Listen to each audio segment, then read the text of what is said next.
Hello friends, good morning to everybody. मैं अंकुर शुक्ला और आप सभी का विनीत एस लर्निंग चैनल्स पर वेलकम है। Vineet S learning channels science and technology से रिलेटेड। इसमें हम देखते हैं कि साइंस एंड टेक्नोलॉजी में क्या चल रहा है, क्या चलने वाला है, देश और विदेश में क्या हो रहा है, उससे रिलेटेड करेंट अफेयर्स को भी हम लोग देखते हैं। और लास्ट लेक्चर्स में हम लोग देख रहे थे ministry of science and technology. Ministry of science and technology को हायर कौन करता है, ये यूनियन गवर्नमेंट का सब्जेक्ट है, ऐसा कि हम लोगों ने देखा था। उसके बाद ministry of science and technology किस तरह से फंक्शंस करती है, इसकी क्या रिस्पॉन्सिबिलिटीज़ होती हैं, ये सब भी हम लोगों ने देखा था। ये देखा था कि ministry of science and technology को वेरियस डिपार्टमेंट्स के थ्रू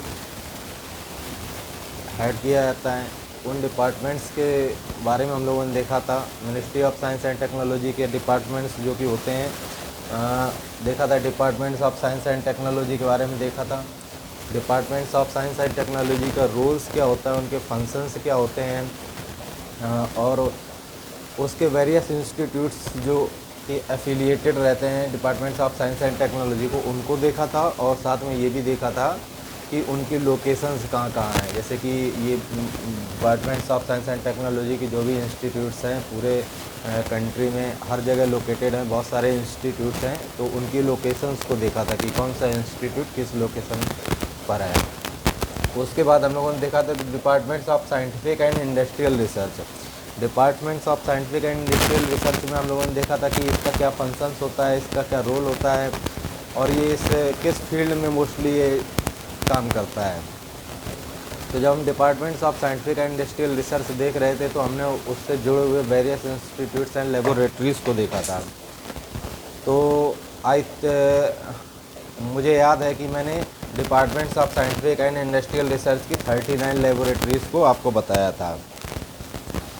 इसके अलावा और भी बताया था कि field departments of scientific and industrial research से रिलेटेड 50 वर्क स्टेशंस हैं जो देश के विभिन्न भागों में लोकेटेड हैं। उन वर्क स्टेशनों का फंक्शंस ये होता है कि time to time research conduct करना, किसी एक जैसे कि कोई प्रॉब्लम्स आ रही है या किसी कोई जेन्युइन कोई साइंस से रिलेटेड कोई किसी चीज़ की नेसेसिटी है तो उसके लिए रिसर्च को कंडक्ट करना।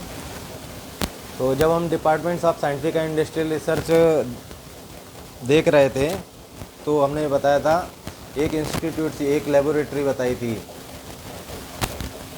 और जब हम departments of science and technology देख रहे थे तो हमने एक इंस्टीट्यूट बताया था, Wadia institute of Himalayan geology.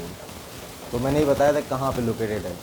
Current में क्या है कि Wadia institute of Himalayan geology से रिलेटेड एक मुद्दा चल रहा है, और ये मुद्दा ये है कि जो वाडिया इंस्टीट्यूट्स है उसके जो डायरेक्टर्स हैं और उनकी डायरेक्टर्स की चेयरमैनशिप में एक टीम का गठन हुआ है, और उस टीम का गठन departments of science and technology द्वारा किया गया है। वो किया गया है इसलिए ताकि कि जो हिमालय में हाइड्रोकार्बन्स, एक रिसर्च के अनुसार ये मतलब माना गया है कि हिमालयन जो जियोलॉजी है उसके अंडर में काफ़ी सारे हाइड्रोकार्बन्स के साक्ष्य या प्रमाण मिले हैं। तो वो कितनी फीजिबल है, वो कितना उसमें कितनी सच्चाई है, इसको जानने के लिए एक टीम का गठन किया गया है in the chairmanship of Wadia, director of Wadia institute of Himalayan geology. तो उसमें कई सारे मेंबर्स हैं, कई सारी मेंबर्सों को विभिन्न सब्जेक्ट्स दिए गए हैं, जैसे कि किसी को पता करना है कि हाइड्रोकार्बन्स कितने पाए जाते हैं। इसके अलावा उसी टीम को एक और एम दिया गया है, और वो एम है कि अभी हमने रिसेंटली देखा है कि ज़्यादातर जो अपना पिछले 2-3-4 साल रहे हैं इसमें अर्थक्वेक से रिलेटेड काफ़ी सारे झटके महसूस किए गए हैं। मतलब पहले ऐसा नहीं होता था, इतनी फ्रीक्वेंटली अर्थक्वेक्स के झटके नहीं आया करते थे, लेकिन अभी पिछले 4-5 सालों में क्या हो रहा है कि काफ़ी फ्रीक्वेंटली, इवन माइल्ड वन आते हैं, लेकिन काफ़ी फ्रीक्वेंटली अर्थक्वेक्स महसूस किए जाते हैं। तो उस अर्थक्वेक्स के क्या कारण है जो इतनी फ्रीक्वेंटली से आने शुरू हो गए हैं। कभी भविष्य में ऐसा मतलब कुछ ना हो कि एकदम से बहुत तेज़ी से कोई झटका आए और काफ़ी कुछ मतलब डिस्ट्रॉय हो जाए, ह्यूमन लॉस हो, रिसोर्सेज लॉस हो, बहुत सारी चीज़ों को लॉस हो जाए। तो उसके ऊपर भी रिसर्च कंडक्ट करने के लिए इसी टीम को सब्जेक्ट दिया गया है। तो ये पहले तो ये जो टीम है वो अपना हाइड्रोकार्बन्स की अवेलेबिलिटी पर रिसर्च करेगी, जो कि इसका प्राइमरी फोकस है। और उसके दूसरे जो फोकस हैं कि ये अर्थक्वेक्स के जो ज़्यादा फ्रिक्वेंटली से आ रहे हैं उसके ऊपर भी रिसर्च की जाएगी। तो ये अपना करंट अफेयर्स का इशू है departments of science and technology का, related to Wadia institutes of Himalayan geology. हम जब पढ़ रहे थे departments of science and technology तब मैंने बताया भी था वाडिया इंस्टीट्यूट्स ऑफ हिमालयन जो Wadia institute of Himalayan geology जो है वो अपना उत्तरांचल में लोकेटेड है। I think it is located in Dehradun. तो देख लेते हैं Wadia institute of Himalayan geology, yes ये अपना देहरादून में लोकेटेड है। इसके अलावा मैंने एक लिंक शेयर किया था अपना विनीतस फेसबुक ग्रुप चैनल से, उसमें ये था कि जो भी बच्चे या जो भी पर्सन या जो भी बहुत सारे वेरियस देश में अपने कॉलेजेस हैं, स्कूल्स हैं, उनके लोग या विभिन्न प्रकार के इंस्टीट्यूट्स के लोग जो भी अपना रिसर्च कंडक्ट करना चाहते हैं, अगर किसी के दिमाग में कुछ आता है और वो उसको रिसर्च करना चाहता है, लेकिन क्या होता है कि उसके पास बैरियर से रिसोर्सेज अवेलेबल नहीं होते हैं, जिसके कारण वो फुलफ़िल नहीं होता है उसका मतलब जो रिसर्च कंडक्ट करना चाहता है। इसलिए ये departments of science and technology की तरफ से एक कार्यक्रम बताया गया है। मैं नेक्स्ट प्रोग्राम में उस कार्यक्रम के बारे में आपको बताऊंगा। उसमें क्या किया गया है कि देश के विभिन्न इंस्टीट्यूट कॉलेज से या पर्टिकुलर इंडिविजुअल जो भी बंदा अपना रिसर्च कंडक्ट करना चाहता है उसके लिए आईआईटी दिल्ली में एक सेल बनाया गया है। उसमें आप इनरोल कर सकते हो या उसमें किस तरह से आप रिसर्च कंडक्ट कर सकते हो या उसमें किस तरह से आप हेल्प ले सकते हो, इसके बारे में मैं नेक्स्ट लेक्चर्स में आप लोगों को बताऊंगा। So today let's start with ministry of earth sciences. उससे पहले मैं आपको बता दूं कि departments of science and technology में बता चुका था आपको। इसमें कितने इंस्टीट्यूट्स हैं, कैसे इंस्टीट्यूट्स हैं, कौन कौन से ऑटोनमस इंस्टीट्यूट्स हैं, उनको लोकेशंस क्या है, ये भी मैंने देख लिया था। इसके बाद देख लिया था departments of scientific and industrial research. Departments of scientific and industrial research जब देख रहा था तो 39 लेबोरेटरीज़ के बारे में देखा था और उनकी लोकेशंस को देखा था। उसके अलावा ये भी देखा था कि इसके departments of scientific and industrial research के 50 वर्क स्टेशंस हैं जो देश के विभिन्न कोनों में स्थापित हैं और एक अहम भूमिका निभा रहे हैं। उसके बाद अपन लोगों ने देखा था डिपार्टमेंट्स ऑफ बायोटेक्नोलॉजी। जब डिपार्टमेंट्स ऑफ बायोटेक्नोलॉजी देख रहे थे तो देखा था डिपार्टमेंट्स ऑफ बायोटेक्नोलॉजीज़ के फंक्शंस क्या होते हैं, उनके रोल्स क्या होते हैं और डिपार्टमेंट्स ऑफ बायोटेक्नोलॉजी किस तरह के मामलों को हल करता है, किस तरह की रिसर्च करता है, किस तरह के सर्विसेज देता है। ओके, फिर उसके बाद हम लोगों ने देखा था डिपार्टमेंट्स ऑफ बायोटेक्नोलॉजी से रिलेटेड जो वेरियस इंस्टीट्यूट्स थे, जो ऑटोनमस इंस्टीट्यूट्स थे, उन सब इंस्टीट्यूट्स को देखा था। I think departments of biotechnology के 9 या 10 इंस्टीट्यूट्स को हम लोगों ने लास्ट लेक्चर्स में कवर किया था। So today we will cover about ministry of earth sciences. तो सबसे पहले जान लेते हैं मिनिस्ट्री ऑफ अर्थ साइंसेज। जब मैं फर्स्ट लेक्चर ले रहा था तो मैंने बताया था कि साइंस और टेक्नोलॉजी से रिलेटेड जो भी इश्यूज़ हैं, जो भी फंक्शंस हैं, जो भी सब्जेक्ट्स हैं, वो सिर्फ यूनियन गवर्नमेंट हेड करती है, क्योंकि साइंस एंड टेक्नोलॉजी ये स्टेट गवर्नमेंट्स का सब्जेक्ट नहीं होता है, ये यूनियन गवर्नमेंट का सब्जेक्ट होता है। आप साइंस एंड टेक्नोलॉजी के सब्जेक्ट्स को हैंडल करने के लिए एक मिनिस्टर होता है जिसको बोलते हैं minister of science and technology. इसके अलावा minister of science and technology जो होता है वो वेरियस डिपार्टमेंट्स में इसको ministry of science and technology को बांट दिया गया, उसके थ्रू उसको हेड करता है। तो various departments 4-5 department ministry of science and technology के होते हैं, लेकिन उसके अलावा कुछ ऐसी साइंस एंड टेक्नोलॉजी के सब्जेक्ट्स रह जाते हैं, जैसे कि ओशियन से रिलेटेड रह जाता है, वेदर से रिलेटेड रह जाता है, मानसून से रिलेटेड रह जाता है।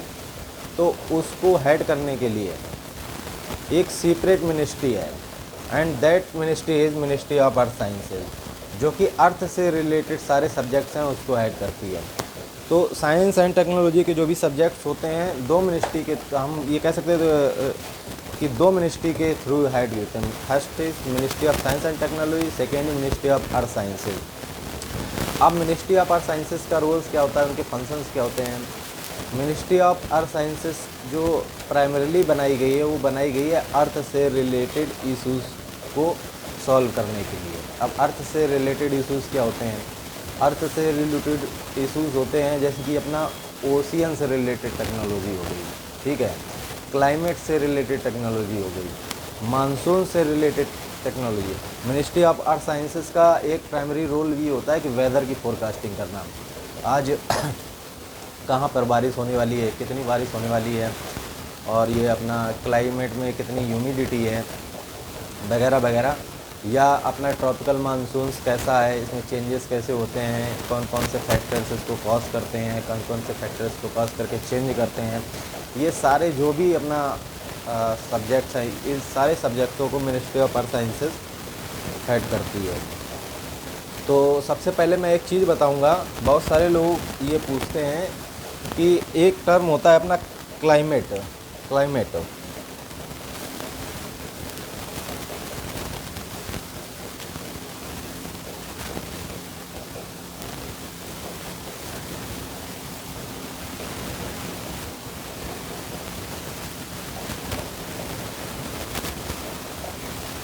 टर्म होता है अपना क्लाइमेट,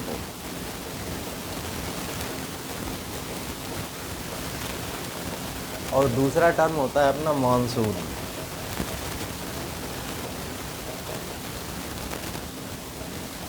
तो आप लोगों को ये बताना है कि what is difference between climate and monsoon, okay.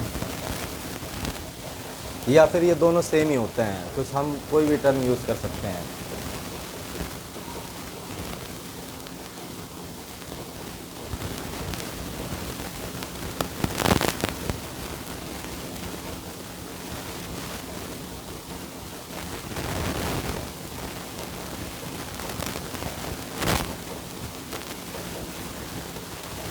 ठीक है, ये अपना क्लाइमेट है, एक मानसून है, इन दोनों में क्या सिमिलरिटी, दोनों सिमिलर वर्ड ही हैं या फिर दोनों डिफरेंस वर्ड हैं। अगर डिफरेंस वर्ड है तो इनमें क्या डिफरेंस है, ये आपको बताना है।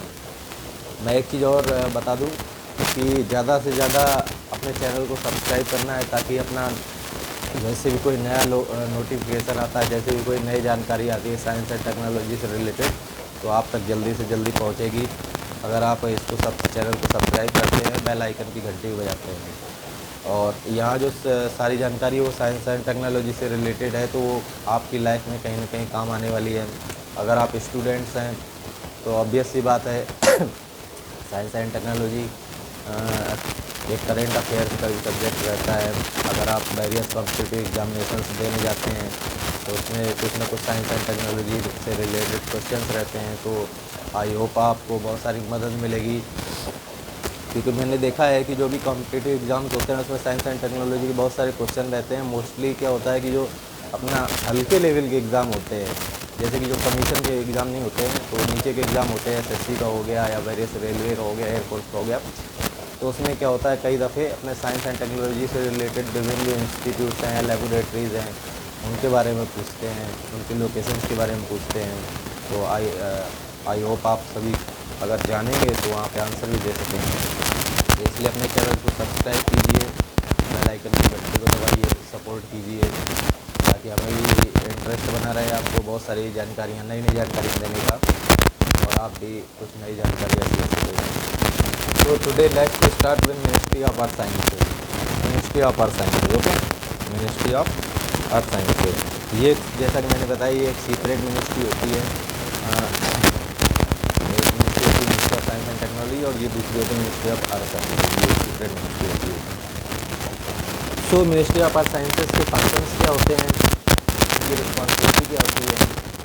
तो मैं बता दूं कि ministry of earth sciences primarily mandated to provide services regarding to climate, weather forecasting, okay.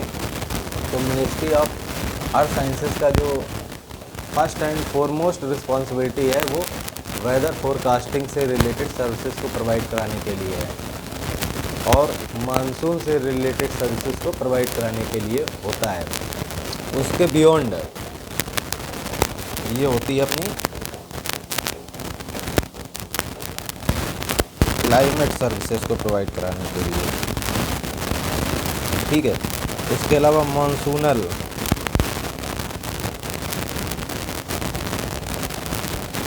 Monsoon related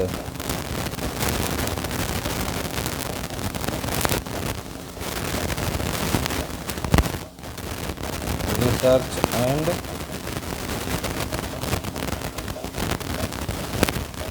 development services को प्रोवाइड कराने के लिए, ठीक है। इसके अलावा मिनिस्ट्री ऑफ अर्थ साइंसेज अपने को और भी बहुत सारी जानकारियाँ प्रोवाइड कराने के लिए होती है, जैसे कि अपना अर्थक्वेक से रिलेटेड अपनी जानकारी हो गई,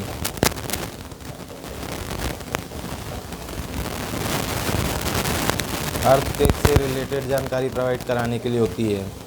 उसके अलावा अपना जैसे कि ओशियन से रिलेटेड,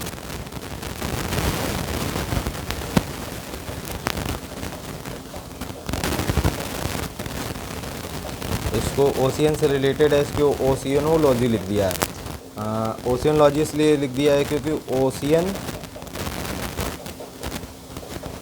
प्लस लॉजी, ओशियन मतलब हो गया है अपना समुद्र, लॉजी मीन्स हो गया स्टडी। जब भी कोई लॉजी लगाओ तो इसका मतलब होता है स्टडी, जैसे टेक्नोलॉजी यानी टेक्नोलॉजी की स्टडी ओशियनोलॉजी यानी ओशियन की स्टडी, बायोटेक्नोलॉजी और लॉजी मतलब समझ गया स्टडी, इसलिए मैंने ये ओशियनोलॉजी लिख दिया क्योंकि ओशियन की स्टडी कराने के लिए होता है।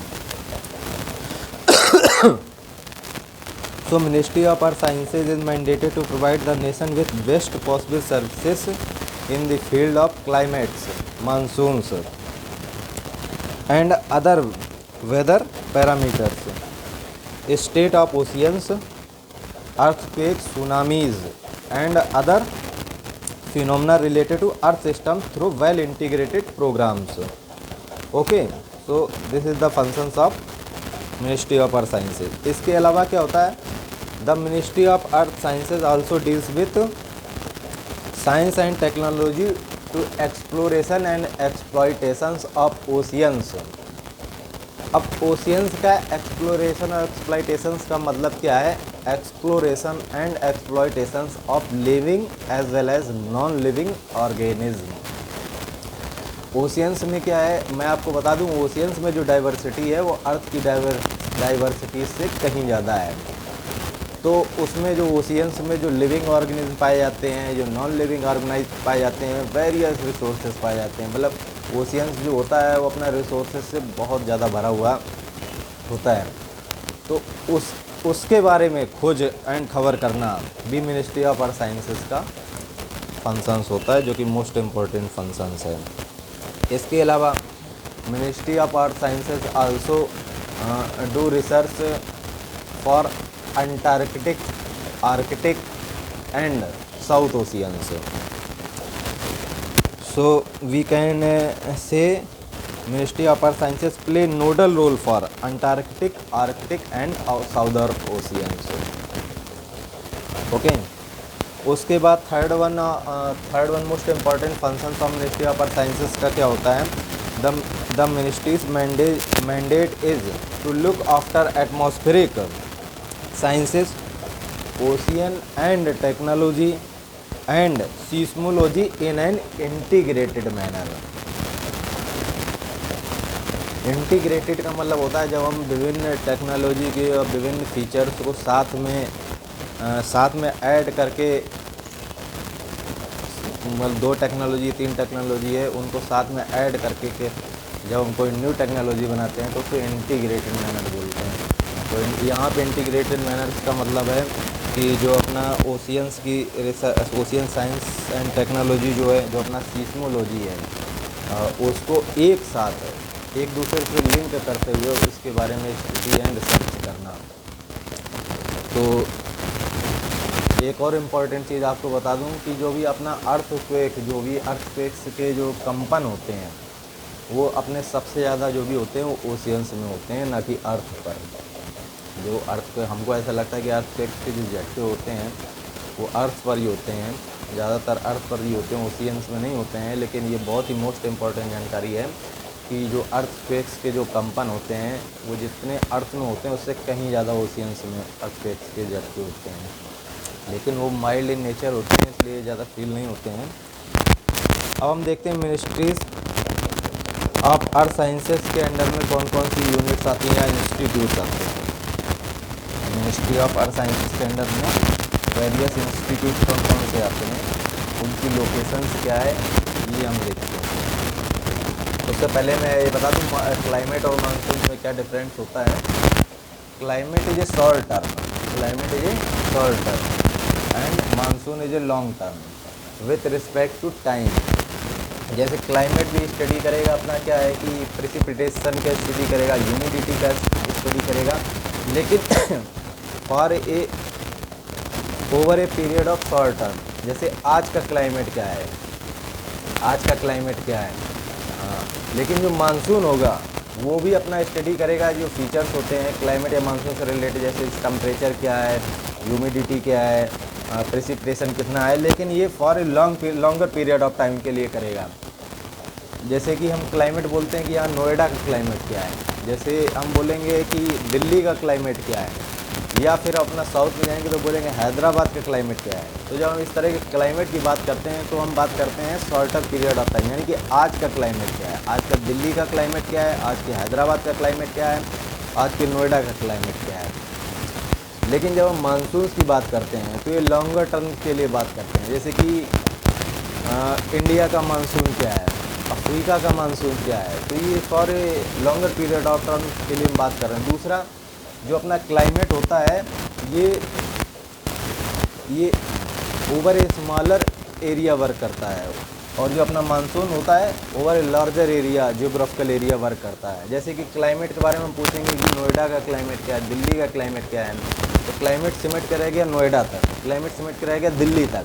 लेकिन जब हम मानसून के बारे में बात करेंगे तो हम ये नहीं बोलेंगे नोएडा का मानसून क्या है या फिर दिल्ली का मानसून क्या है, हम बोलेंगे इंडिया का मानसून क्या है, अफ्रीका का मानसून क्या है, अमेरिका का मानसून क्या है। तो इसका जो मानसून का जो टर्म से रिलेटेड हो गया over a longer geographical area, climate related होगा over a smaller geographical area. तो यही डिफरेंस होता है, ये एक अपना शॉर्टर पीरियड ऑफ टाइम के लिए होता है और over a smaller geographical area पे होता है।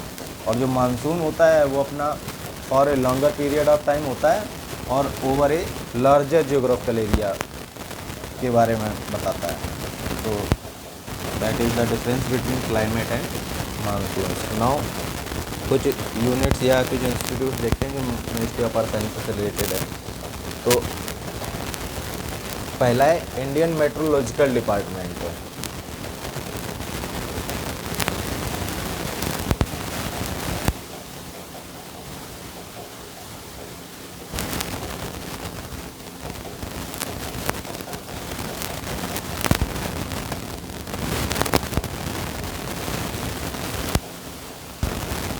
And the next one is National Center for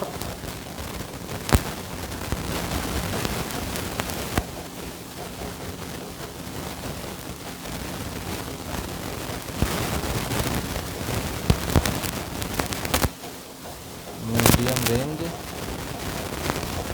Weather Forecasting।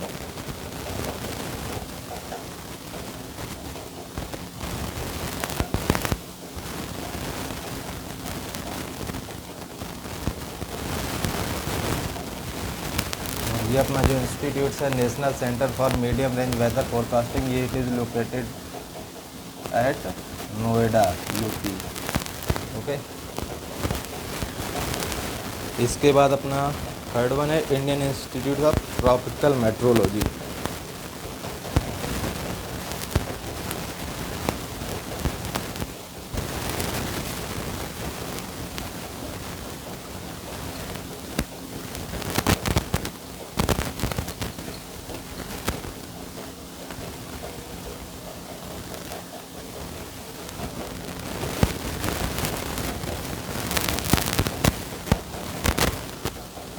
ये अपना लोकेटेड है पुणे में, पुणे यानी महाराष्ट्र में, ठीक है।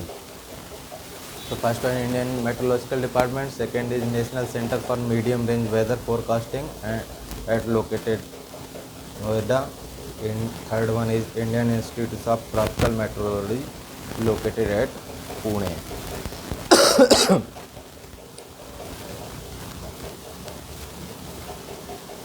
इसके बाद अपना फोर्थ वन है earthquake revolution centre, earthquake risk evaluation centre.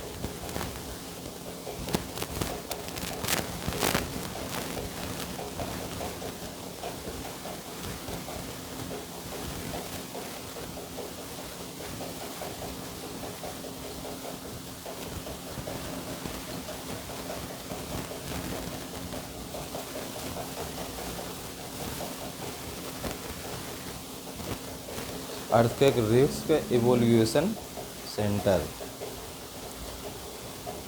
इसको बोलते हैं EREC भी, EREC, ठीक है। इसका लोकेशन देख लेना आप। And fifth one is national institute of ocean technology.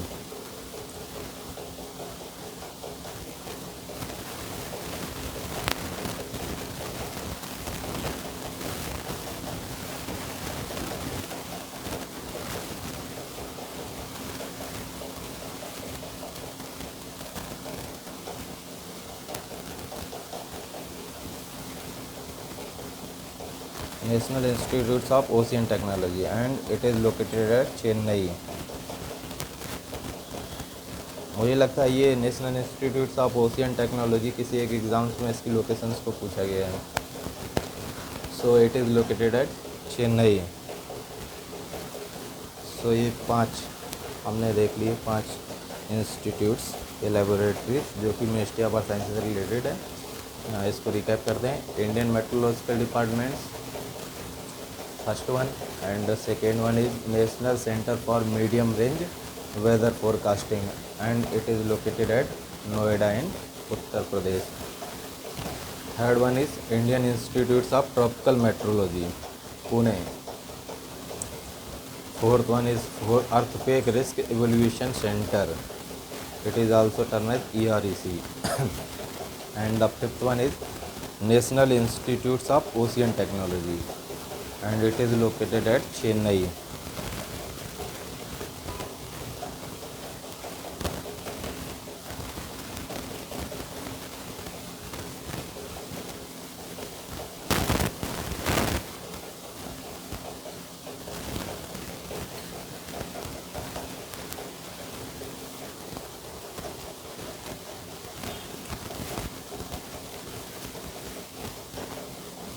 And the sixth one is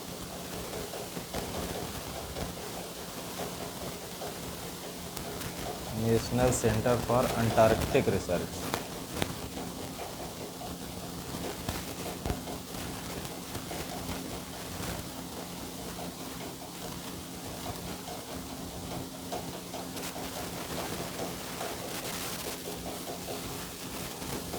national centre for Antarctic and ocean research, national centre for Antarctic and ocean research. ये अपना located है गोवा में, national centre for Antarctic and ocean research. हाँ, इधर आप देखेंगे कि एक कॉमन सी चीज़ है कि अपने जो भी ओशियन से रिलेटेड हैं या ओशियन की टेक्नोलॉजी से रिलेटेड हैं, जो मोस्टली जो वेदर फोरकास्टिंग से रिलेटेड हैं, ज़्यादातर इंस्टीट्यूट्स अपना कोस्टल स्टेट्स में ही लोकेटेड है। तो अगर आपको एग्ज़ाम्स में याद नहीं रहता है, अगर आपको तुक्का मारना है, तो आप इसको एक बेसिस मान सकते हैं कि अगर ओशियन से रिलेटेड है, अगर उसमें कोई कोस्टल स्टेट्स की कोई सिटी है, तो शायद आपका, अगर आप उसको आप टिक करते हैं तो आपका आंसर सही भी हो सकता है। हाँ, तुक्का मारने से ज़्यादा इम्पोर्टेंट होगा, आप इसको मतलब थोड़ा ध्यान दे के तैयार कर लीजिए। And the next one institutes of Indian national centre for ocean information services, ये भी बहुत ही इम्पोर्टेंट इंस्टीट्यूट्स हैं। कई दफ़े ऐसे ही इम्पोर्टेंट इंस्टीट्यूट एग्ज़ाम्स में पूछे जाते हैं। Indian national centre for ocean information.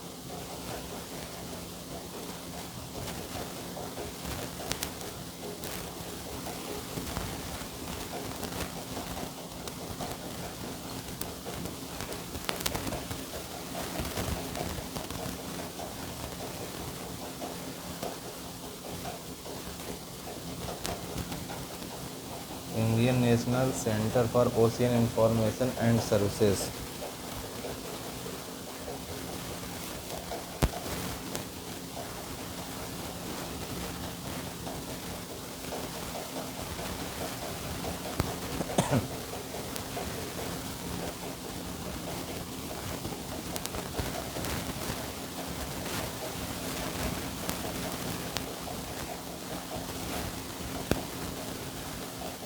इसको इनकॉइस भी बोलते हैं और ये अपना लोकेटेड है हैदराबाद में।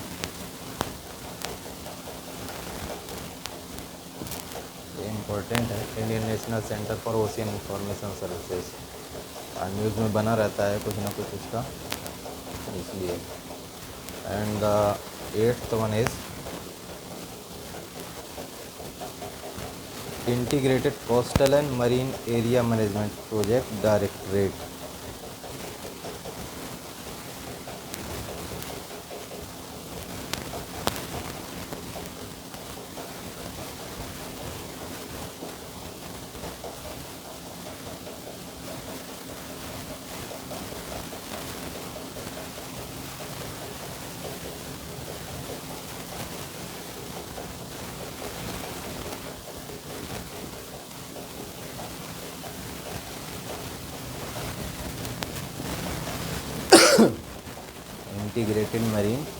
Integrated coastal and marine integrated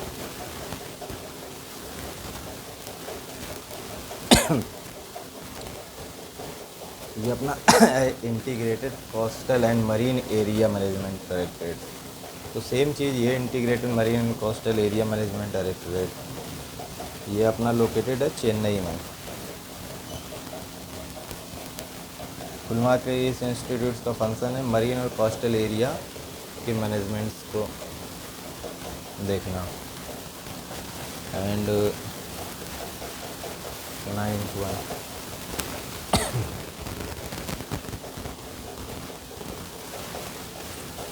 and the centre for marine resources. Centre for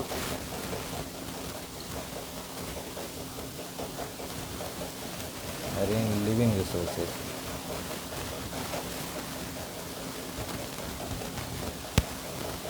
centre for marine living resources and ecology.